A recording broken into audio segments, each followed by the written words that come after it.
सावंतवाडीकरांचं सगळ्यात मतदार बंधू भगिनींचं मनापासून मी आभार मानेन की त्यांनी भारतीय जनता पक्षच्या नगराध्यक्षाच्या उमेदवार श्रद्धाताई भोसले आणि आमचे 11 नगरसेवक यांना आशीर्वाद दिला, मतदानारूपी आशीर्वाद दिला आणि सावंतवाडीच्या जनतेची सेवा करण्याची आता पुढची 5 वर्ष आम्हाला संधी दिलेली आहे. या पूर्ण लढाईमध्ये आमचा भारतीय जनता पक्षाचा कार्यकर्ता त्यांनी दिवस रात्र मेहनत घेतली आणि त्यामुळे आमच्या पूर्ण ही नगराध्यक्ष आणि 11 लोकांची टीम आता सावंतवाडीची सेवा करण्यासाठी आम्ही सज्ज झालेलो आहे. मी निवडणुकीमध्ये पण सांगितलं होतं की जनतेने आम्हाला आशीर्वाद दिला तर जिल्ह्याचा पालकमंत्री म्हणून मी माझ्या या सगळ्या सहकाऱ्यांबरोबर मी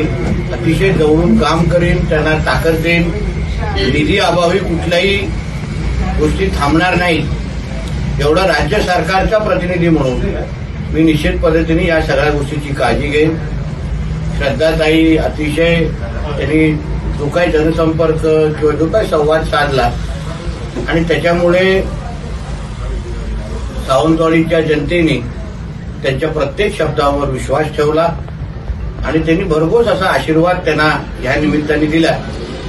आम्हाला ह्याची जाणीव आहे की भरपूर लोकांच्या अपेक्षा आहेत, महत्वाचे प्रश्न आहेत आणि ते पुढची 5 वर्ष जनतेची प्रामाणिक सेवा करण्याची आम्हाला अतिशय सुवर्ण संधी आम्हाला चालून आलेली आहे. जिथे केंद्रात भारतीय जनता पक्षाच्या विचाराचं सरकार आहे,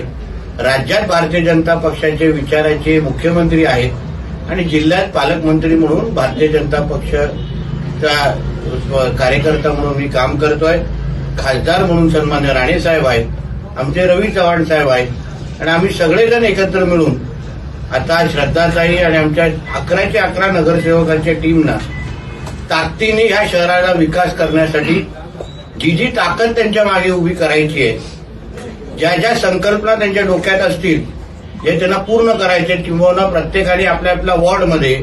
किंवा श्रद्धाताईंनी आपला प्रचार करत असताना जे जे शब्द आरोग्य असेल, शिक्षण असेल, ज्या बाबतीमध्ये पर्यटन असेल, ज्या ज्या गोष्टी संदर्भात त्यांनी दिल्या असतील